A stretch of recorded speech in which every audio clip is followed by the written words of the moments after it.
నమస్తే, నేను మీ కిషోర్ కుమార్. ఈ వీడియో మీరు మొదటిసారి మన ఛానల్లో చూస్తున్నట్టయితే దయచేసి ఈ ఛానల్ని సబ్స్క్రైబ్ చేయండి. అదేవిధంగా మీకు కింద హైప్ బటన్ కనిపిస్తే దాన్ని ప్రెస్ చేసి మాకు పాయింట్లు ఇవ్వటం కూడా మర్చిపోకండి. మీ ప్రోత్సాహమే మాకు కొండంత బలాన్ని ఇస్తుంది. ఓసరవెల్లి కూడా మిమ్మల్ని చూసి సిగ్గుపడుతుంది సార్ అని చెప్పేసి మీరు జీవితంలో ఎవరికైనా చెప్పారా? మీ లైఫ్లో ఎవరికైనా సరే అలా చెప్పాల్సినటువంటి సందర్భం వచ్చిందా? వచ్చే ఉంటుంది. ఇప్పుడు తాజాగా నేను ఈ వీడియో సాక్షిగా అదే మాట చెప్పేటటువంటి ప్రయత్నం అయితే చేయబోతున్నాను. ఇప్పటికే నేను దేని గురించి మాట్లాడుతున్నానో మీకు చాలా వరకు క్లారిటీ వచ్చే ఉంటుంది, అర్థమయ్యే ఉంటుంది. ఎస్, భోగాపురం ఎయిర్పోర్ట్ చుట్టూ జరుగుతున్నటువంటి రాజకీయం, క్రెడిట్ చోరీ కోసం ప్రయత్నిస్తున్నటువంటి వ్యవహారం పడరాని పాట్లు పడుతూ సిగ్గుతో చచ్చిపోతుంది మిమ్మల్ని చూసి అనేటటువంటి పరిస్థితుల్లోకి వెళ్ళిపోయి మరి పడరాని పాట్లు పడుతున్నటువంటి వైనం చూస్తుంటే ఓసరవల్లి కూడా అబ్బే మీ ముందు నథింగ్ సార్ అనేటటువంటి భావన అయితే నాకు కలుగుతుంది. ఎందుకంటారా, అసలు భోగాపురం ఎయిర్పోర్ట్ ఆలోచన ఎవరిది, ఇంప్లిమెంట్ ఎవరు చేశారు, పర్మిషన్లు ఎవరు తీసుకొచ్చారు, ఆఖరికి వాయు వేగంతో ఎవరు పూర్తి చేశారు అనేటటువంటి వివరాలు సంక్షిప్తంగా తెలుసుకున్నట్టయితే ఎవరు పడరాని పాటలు పడుతున్నారో క్రెడిట్ కోసం అనేది క్లియర్గా అర్థమైపోతుంది. ఎందుకంటే ఇది ఖచ్చితంగా తెలుసుకోవాల్సినటువంటి అంశం, వినాల్సినటువంటి టాపిక్ అనమాట. ఎందుకంటే ఎవరు పనులు చేసినా, కష్టం ఎవరిదైనా సరే ఫైనల్గా ఆఖరిలో ఫలితం వచ్చేటప్పుడు మాది అని చెప్పేసి క్రెడిట్ చోరీ కోసం ప్రయత్నించే వాళ్ళకి చంపపెట్టులాగా ఉండాలన్నమాట. నిన్న భోగాపురం ఎయిర్పోర్ట్లో ట్రయల్ రన్ మొదటి విమానం అయితే ల్యాండ్ అయింది. కేంద్ర మంత్రి రామ్మోహన్ నాయుడు, స్థానిక ఎంపీ అనుకుంటా కలిసి అప్పలనాయుడు, కొంతమంది అధికారులతో కలిసి ఢిల్లీ నుంచి బయలుదేరినటువంటి విమానం, ఎయిర్ ఇండియా విమానం అయితే ల్యాండ్ అయింది సక్సెస్ఫుల్గా. ఇది కీలకమైనటువంటి ఘట్టం, మొదటి అడుగు. అసలు ఈ ఆలోచన ఎప్పుడు వచ్చిందయ్యా అంటే చంద్రబాబు నాయుడు మొదటి టర్మ్ అంటే 2014లో ముఖ్యమంత్రి అయినప్పుడే ఆలోచన చేశారు. కావాలంటే దానికి సంబంధించి 9వ నెల 26వ తారీఖు 2016 సంవత్సరంలో ఏపీలో భోగాపురం దగదర్తి ఓర్వకల్లుకు సూత్రప్రాయంగా అంగీకారం, తెలంగాణలో కొత్తగూడెం ఎయిర్పోర్టుకు సైట్ క్లియరెన్స్ ఆమోదం అని చెప్పేసి సాక్షాత్తు జగన్మోహన్ రెడ్డి సొంత మీడియా సాక్షిలో ఇచ్చినటువంటి ట్వీట్ రూపంలో ఇచ్చినటువంటి న్యూస్ అప్డేట్ ని మీరు చూడొచ్చు అనమాట. మా క్రెడిటే, మా ఘనతే, అది ఇది అనే చెప్పుకునే వాళ్ళకి ఇదిగో ఈ టైంలో ఈ తారీఖున ఈ రకంగా భోగాపురం దగదర్తి ఓర్వకల్లుతో పాటు తెలంగాణలో కొత్తగూడెంకు కూడా ఎయిర్పోర్టుకు సైట్ క్లియరెన్స్ జరిగిపోయిందని చెప్పేసి చూడండ్రా బాబు, కళ్ళు తెరవండ్రా బాబు అని చెప్పేసి వాళ్ళ పత్రికే, వాళ్ళ మీడియానే ఇచ్చినటువంటి ట్వీట్ రూపంలో ఉన్నటువంటి సమాచారం అయితే చూడొచ్చు. ఇంకెక్కడ మీకు క్రెడిట్ దక్కేటువంటి అవకాశం ఉంది? ఆలోచన దగ్గర నుంచి మొదలు పెడితే మీ పాత్ర ఎక్కడా లేదనేది క్లియర్గా అర్థమైపోతుంది కదా. అంతేనా?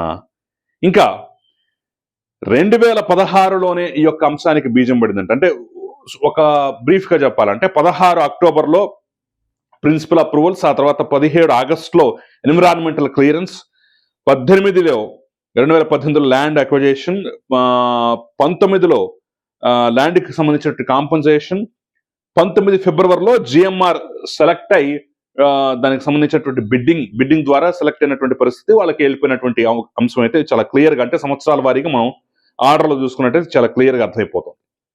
అయితే ఈ మధ్యలోనే 2017లో స్థానికుల్ని రెచ్చగొట్టి ఎన్జిటీలో కేసులు వేయించడం, ఆ తర్వాత కోర్టులో కూడా ఇబ్బందులు పెట్టడం, ఇవన్నీ అయిపోయిన తర్వాత ఎప్పటికో ఈ యొక్క కార్యక్రమం అయితే ప్రారంభమైంది అనమాట. దీని మీద వీళ్ళు మాకు క్రెడిట్ కావాలి అని చెప్పేసి అంటున్నారు కదా. 2016 నుంచే పెద్ద ఎత్తున విష ప్రచారం మొదలుపెట్టారు. భోగాపురంలో భూదందాకు బ్రేక్ అంటూ 2016 జనవరిలో వాళ్ళ సోషల్ మీడియాలో ఇచ్చినటువంటి పోస్టర్ మీరు చూడొచ్చు. బలవంత భూసేకరణ నిలిపేసినటువంటి హైకోర్టు కలెక్టర్ నోటిఫికేషన్ పై స్టే ఉత్తర్వులు. ఆ రోజుల్లో కలెక్టర్ నోటిఫికేషన్, భూసేకరణ కోసం కలెక్టర్ నోటిఫికేషన్ ఇస్తే దాన్ని హైకోర్టు వరకు వెళ్ళి ఆపించారు. దానికి సంబంధించి భోగాపురం భూదందాకు బ్రేక్ అని చెప్పేసి క్లియర్గా వాళ్ళ సోషల్ మీడియాలో వేశారు. ఇంకో సంవత్సరానికి పేదల భూములే కబ్జా, విశాఖలో ఉన్నటువంటి ఎయిర్పోర్ట్ మూసివేసి భోగాపురం ఎయిర్పోర్ట్ కడతారట, ఎయిర్పోర్ట్ కోసం టీడీపీ వాళ్ళ భూములు తీసుకోరట, ఎంపీలు మంత్రులు భూములు ముట్టుకోరట, అక్కడ ఉన్న పేదల భూములు మాత్రమే బాబుకు కావాలట, ఇదెక్క న్యాయం అని చెప్పేసి మరో రకమైన పోరాటానికి 2017లో తెరలేపారు. చూడండి, ఇవి పచ్చ రాబందుల రెక్కలు చెప్పడం 2018లో బాబు జమానా, అవినీతి ఖజానా, భోగాపురం ఎయిర్పోర్ట్ పేరుతో పచ్చతమ్ముళ్ల భూదందా అంటూ మరొక రకమైనది. ఇక ఏకంగా డైరెక్ట్ గా అక్కడికే వెళ్లి పేదల భూములపై గద్దల్లా వాలిపోయారు అని చెప్పేసి జగన్మోహన్ రెడ్డి అక్కడ మీటింగులు పెట్టి జనాన్ని సమీకరించి, అసలు పక్కన విశాఖపట్నం ఎయిర్పోర్ట్ ఉంటే భీమిల నుంచి 5 నిమిషాల దూరంలో ఉంది, దాన్ని వదిలిపెట్టి చక్కగా అందంగా ఉన్న ఎయిర్పోర్ట్ వదిలిపెట్టి భోగాపురంలో కడతాడట. ఎందుకు ఈ పని? ప్రపంచంలోనే, దేశంలోనే ఇంత పెద్ద భూసేకరణ ఎక్కడా లేదు. ఇంత పెద్ద స్థలంలో ఇంత భూములు సమీకరించి అవసరమా అని చెప్పేసి పెద్ద ఎత్తున ఆ రోజుల్లో మీటింగులు పెట్టినటువంటి పరిస్థితిని కూడా మనం చూడొచ్చు. కావాలంటే ఒకసారి నేను ఆ వీడియో క్లిప్ కూడా, కేవలం పేపర్ క్లిప్సే కాదు, జగన్మోహన్ రెడ్డి ఏం మాట్లాడారు అనేది బ్రీఫ్ గా వీడియో క్లిప్ లో కూడా చూపిస్తాను. ఒకసారి మీరు చూసిన తర్వాత మనం మాట్లాడుకునే ప్రయత్నించాలి. ఉన్న విశాఖపట్నం ఎయిర్పోర్ట్ లో మధ్యాహ్నం పూట పోతే ఈగలు తోలుకుంటున్నారు. ఇది ఏ రకంగా న్యాయం? ఉన్న విశాఖపట్నం ఎయిర్పోర్ట్ ను బాగా ఉన్నదాన్ని వదిలేసి వేరే చోటికి పోయి ఎయిర్పోర్ట్ పేరిట అక్వైర్ చేయాలి అని చెప్పి దిక్కుమాలిన ఆలోచన చేయడం. మరొకసారి మళ్ళీ మీ అందరికీ కూడా చెప్తా ఉన్నాం, గట్టిగా పోరాడదాం, గట్టిగా నిలబడదాం. ఇంకొకటి కూడా చెప్తా ఉన్నా, కోర్టుకు కూడా పోదాం, కోర్టులో కేసులు వేసినా కూడా గట్టిగా దీన్ని ఆపే కార్యక్రమం చేద్దాం. ఎట్టి పరిస్థితుల్లోనూ భూములు పోకుండా చేస్తాం. రానున్న మన రోజులు 3 ఏళ్లలో చంద్రబాబు నాయుడు గారి ప్రభుత్వం పడిపోతుంది. చంద్రబాబు నాయుడు గారి బంగాళాఖాతంలో పడే రోజు త్వరలోనే వస్తుంది. వచ్చేది మన ప్రభుత్వం.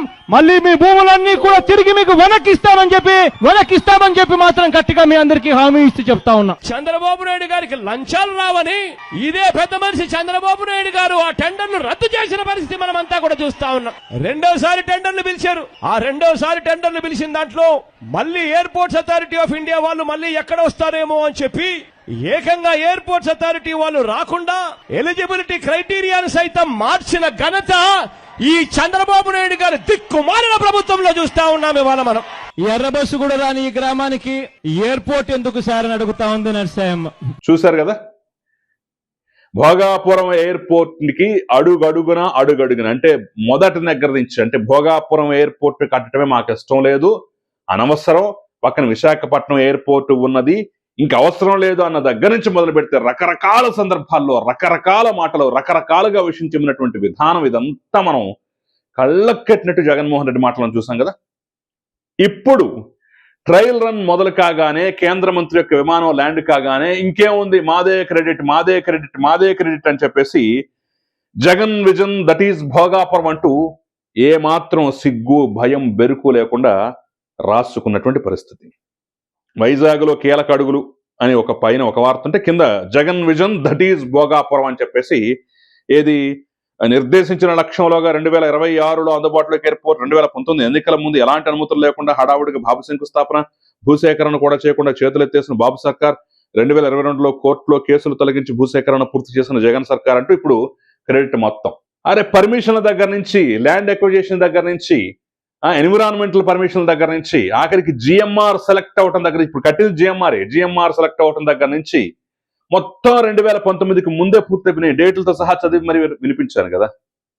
2019కి ముందే పూర్తయిపోతే 2019లో ఈయన అధికారంలోకి వచ్చిన తర్వాత మొత్తం ఆ భూముల్లో కూడా కోత పెట్టి, రకరకాల కొర్రీలు పెట్టి, రకరకాలుగా ఇచ్చేసి చెల్లికి పెళ్లి జరగాలి మళ్ళీ అన్నట్టుగా మరోసారి ఈయన 2023లో 2019 ఎక్కితే 2023 ఎప్పట్లోనో ఆయన మరోసారి శంకుస్థాపన చేసి ఇంకేముంది అయిపోయింది నా ఘనత అంటున్నాడు. ఎట్లా అవుద్ది?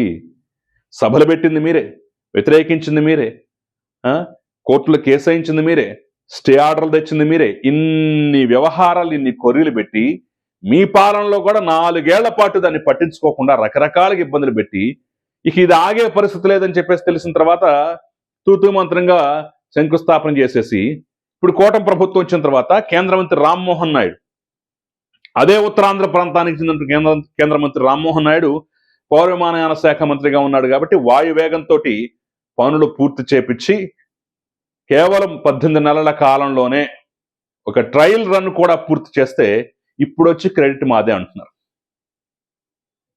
అర్థం చేసుకోవాలి. గూగుల్ వచ్చిందన్నా క్రెడిట్ మీదే, అదాని వచ్చాడన్నా క్రెడిట్ మీదే. ఇక ఏ రకమైనటువంటి కార్యక్రమాలు జరిగినా సరే, సంబంధం లేకపోయినా, కనీసం మీకు ఆ ఉద్దేశం ఆలోచన వాటిని తీసుకొద్దామన్న ఉద్దేశం ఆలోచన లేకపోయినా సరే, క్రెడిట్ వరకు మాదే. అసలు గూగుల్కి మీకేంటి సంబంధం, అదానికి మీకేంటి సంబంధం?